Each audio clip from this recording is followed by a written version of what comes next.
Famous as the biggest cultural and economic center down south, Chennai, a metro city earlier known as Madras, is home to many temples, churches, other religious sites, and a lot of monuments. From its white sand beaches to mouth-watering food, it has everything for tourists and travelers. Shri Gurubhyo Namaha.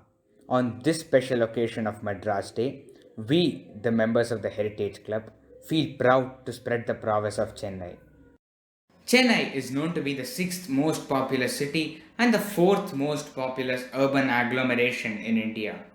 The name Chennai is of Telugu origin. It was derived from the name of a Telugu ruler from the Nayak clan. From hosting a variety of flora and fauna to many historical monuments, Chennai has been of major historical, geographical, and economic importance to the British. As observed in the books of history, it has been one of the three British presidencies and also an important trading center for trade between India and Europe in the 18th century.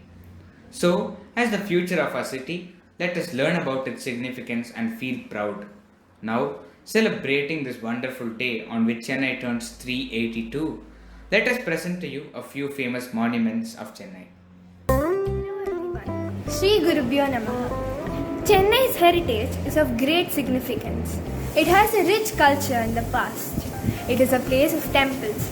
In account of Madras Day, my friend Ranjana and I are presenting a video on Kabalishwara temple. India is well known for its heritage. Chennai in India is also up for heritage. Kapalishwara temple is a Hindu temple dedicated to Lord Shiva located in Mylapore, Chennai in the Indian state of Tamil Nadu. Shiva is worshipped as Kapalishwara and is represented by the lingam. His consort Parvati is depicted as Karpakambal. The presiding deity is revered in the 7th century Tamil Saiva work, the Devaram, written by the Tamil saint poet known as the Nayanas and classified as Padal Petrastara. The Gopuram is a part of intricate architecture of the temple. The Kabalishwara temple is one of the main tourist attractions in Chennai. This is a miniature model of the Kabalishwara temple in India, Chennai. History. There are many stories associated with the creation of this temple. But the most famous one is that when Brahma, a Hindu deity, forgot to bow before Lord Shiva, he got extremely furious and cut one of Brahma's head. To please Lord Shiva, Brahma built this temple. Art. The temple is mainly based on the Dravidian architecture.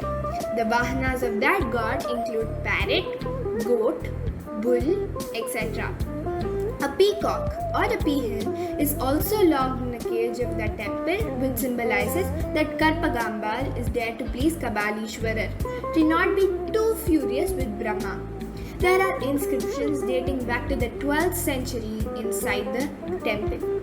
Each Gopuram has its own significance and treasure inside its kalasam or pot.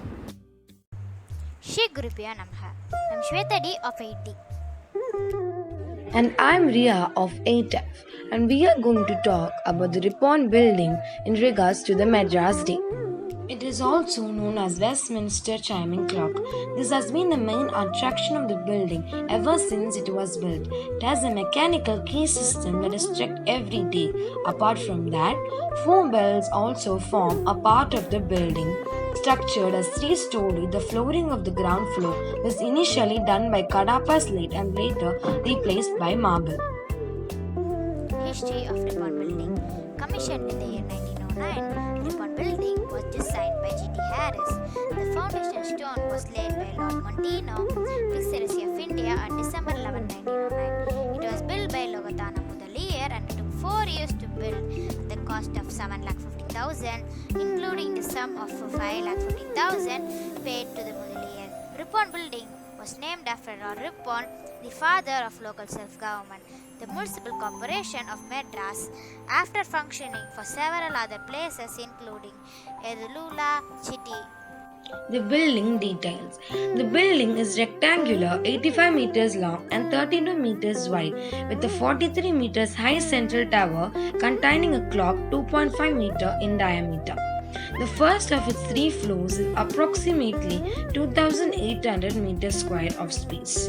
The walls were constructed with stock bricks set and plastered with lime mortar, and the roof is supported with teak wood joist. The original flooring of the ground floor was Kadapa slate that has been replaced with marble.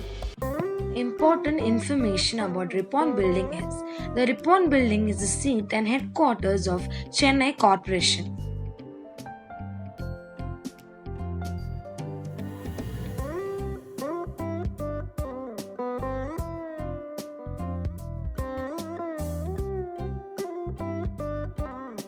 The front building of the Garment Museum is a very interesting puppet gallery and other galleries preserving the folk art and music.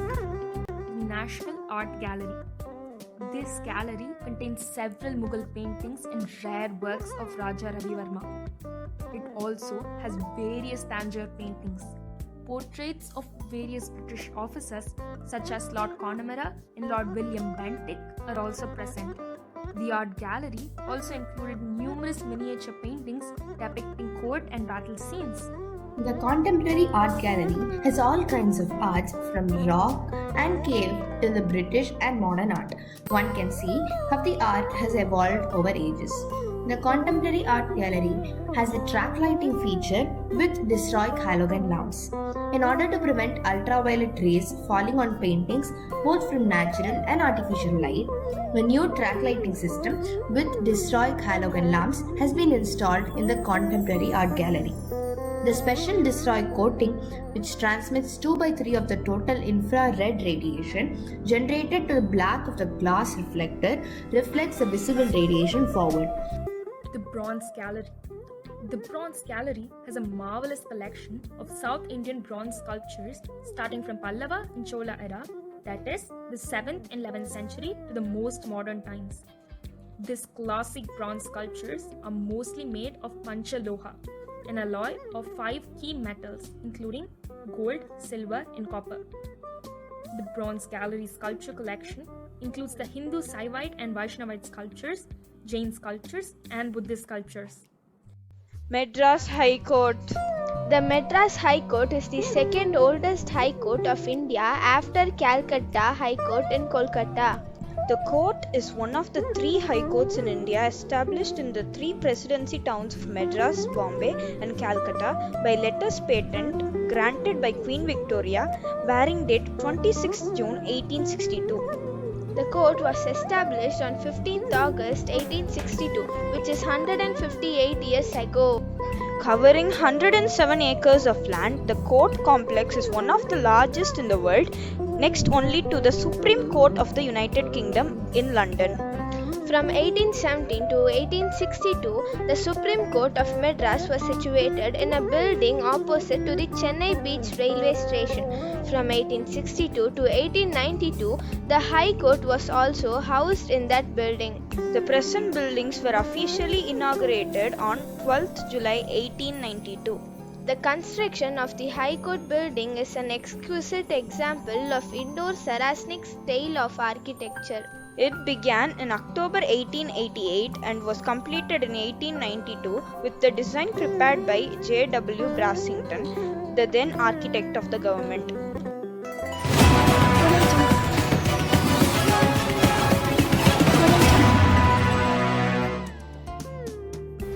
Welcome to the Monument Show. In this show, by celebrating Madras Day, we are gonna talk about Vallava Kottam.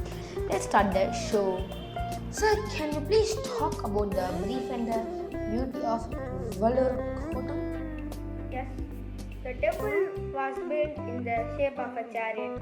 As you enter it, you can see a huge effigy of the saint. The temple stands with no pillar. Think that a temple with pillar, it was exotic.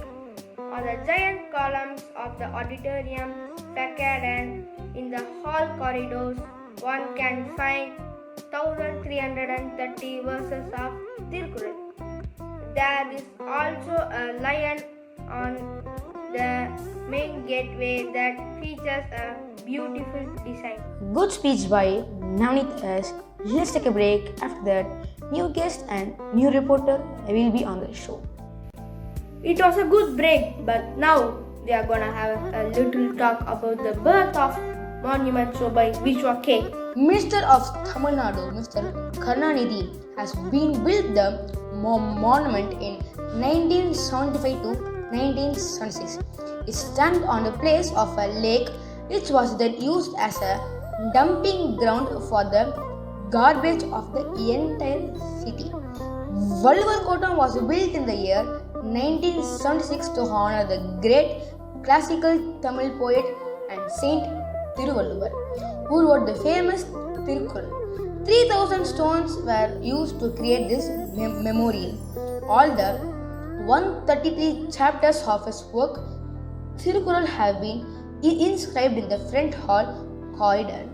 It was a good show and I think everybody loved it, and that's it for today. Vivekananda House, earlier known as Ice House or Castle Kernan, is an important place for the Ramakrishna movement in South India. Swami Vivekananda came to Chennai in February 1897 and he stayed at Castle Kernan for 9 days. During this 9-day stay, he shook India's national consciousness through his fiery lectures at Chennai.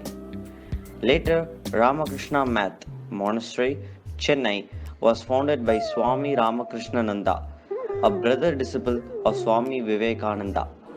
The math functioned from here during its first 10 years, 1897 to 1906, until it got moved to the current location at Mylapore, Chennai. In 1963, during the birth centenary of Swami Vivekananda, the government of Tamil Nadu renamed the Castle Kernan as Vivekananda Illam, which translates to Vivekananda House. In 1997, on the eve centenary of Swami's return to India, the government of Tamil Nadu, at the request of Ramakrishna Math, leased out the Vivekananda House, and it's now valid up to 2111. Vivekananda House now houses a permanent exhibition on Indian culture and Swami's life. Maintained by the Ramakrishna Math, is a source of inspiration to thousands of people who visit it every year.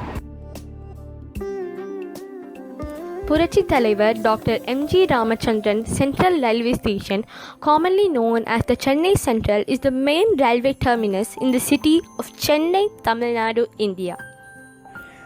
It is the busiest railway station in South India and one of the most important hubs in the country. The average length of the railway tracks in the station is 600 meters. The century-old Chennai Central Railway Station was designed by architect George Hardinge in 12th century Romanesque architecture. The terminus connects the city to northern India, including Kolkata, Mumbai, New Delhi, and Ahmedabad, as well as to Bengaluru, Coimbatore, Hyderabad, and different parts of Kerala. The railway station was built between 1868 to 72 in central Madras on the edge of Georgetown. It is a two-story arcaded Gothic building with a clock tower. Welcome to the Adayar Theosophical Society. Theosophical Society International Headquarters in Adayar, Chennai was found in 1875. It is an international organization whose core mission is universal brotherhood without distinction, based on the realization that life is indivisibly one. In the middle of the Theosophical Society's amazing greenery campus resides the 450-year-old and the largest banyan tree with roots covering over 40,000 square feet. This great banyan tree is popularly called as the Adayar Alamaram, Adayar Bodhi tree, is a true landmark of Chennai. To represent universal brotherhood, the society has temples and shrines dedicated to various faiths. Let's look at some of them. There is a Sikh shrine, a Hindu temple, Bharata Samaj temple called the Temple of Light, Buddhist shrine along with the Bodhi/banyan tree and lotus pond. There is the Church of Saint Michael and All Angels and the Zoroastrian temple. The campus also has the Adayar Library and Research Center, which has some of the magnificent collections of books. We can also see the sculptures of the great founders and Annie Besant. A tranquil walk in the Huddleston Gardens of the Theosophical Society of India might be needed after grappling with the city's din of Chennai. The Theosophical Society is spread over 260 acres but you can certainly cover the garden, which is home to the migratory birds, fruit bats, snakes, jackals, wild cats, mongooses, hares, and a variety of spiders.